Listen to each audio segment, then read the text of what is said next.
गोलीय दर्पण। बच्चों, अभी तक हमने समतल दर्पण प्लेन मिरर्स के बारे में जाना। अब हम गोलीय दर्पणों के बारे में जानेंगे। ये दर्पण गोलाकार परावर्तक सतह का एक भाग होते हैं। इसका क्रॉस सेक्शन गोलाकार होता है। सतह को चमकदार बनाने के लिए कांच की एक सतह पर चमकदार और परावर्तक रिफ्लेक्टिव कोटिंग लगाई जाती है। आपने मोटरसाइकिल, कार के शीशे तो देखे ही होंगे। इस दर्पण का क्या उपयोग होता है? मोटर चालक को पीछे से आ रहे वाहन दिखते हैं। मोटर चालक को पीछे के वाहनों को देख पाने के लिए इस्तेमाल किए जाने वाला दर्पण सपाट नहीं बल्कि गोलाकार होता है। अब इस चित्र को देखिए। ये चित्र आपको परिचित लग रहा होगा। मेले में एक हंसी का हॉल होता है। आपने वहां पाए जाने वाले दर्पण देखे होंगे।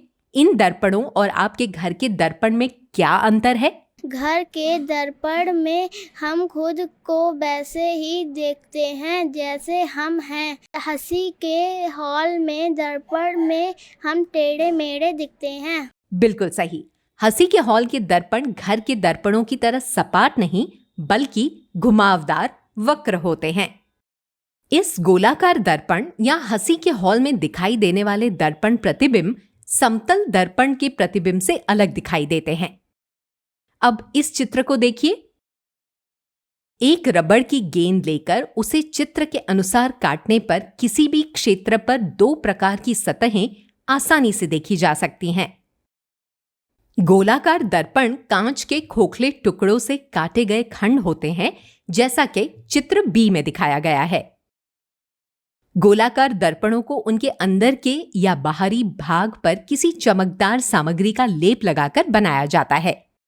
प्रकाश अंदर की या बाहरी सतह से परावर्तित होता है या नहीं, इसके आधार पर दर्पणों को दो प्रकारों में विभाजित किया जाता है, अवतल दर्पण और उत्तल दर्पण। अवतल दर्पण कॉन्केव मिरर, जिसे गोलाकार दर्पण की अंदर की सतह परावर्तक होती है, उसे अवतल दर्पण कहते हैं। यहां प्रकाश भीतरी सतह से परावर्तित होता है। इसे अभिसारी दर्पण फोकसिंग मिरर भी कहा जाता है, क्योंकि मुख्य अक्ष के समांतर किरणें परावर्तन के बाद एक बिंदु पर परिवर्तित फोकस्ड हो जाती हैं। उत्तल दर्पण कॉन्केव मिरर, ये गोलाकार गोलीय दर्पण जिसकी बाहर की सतह परावर्तक होती है, उसे उत्तल दर्पण कहते हैं। यहां प्रकाश बाहरी सतह से परावर्तित होता है। इसे अपसारी दर्पण डिस्पर्सिंग मिरर भी कहते हैं, क्योंकि मुख्य अक्ष की समांतर किरणें परावर्तन के बाद अपसरित डिस्पर्स हो जाती हैं, इसलिए इसे अपसारी दर्पण कहा जाता है।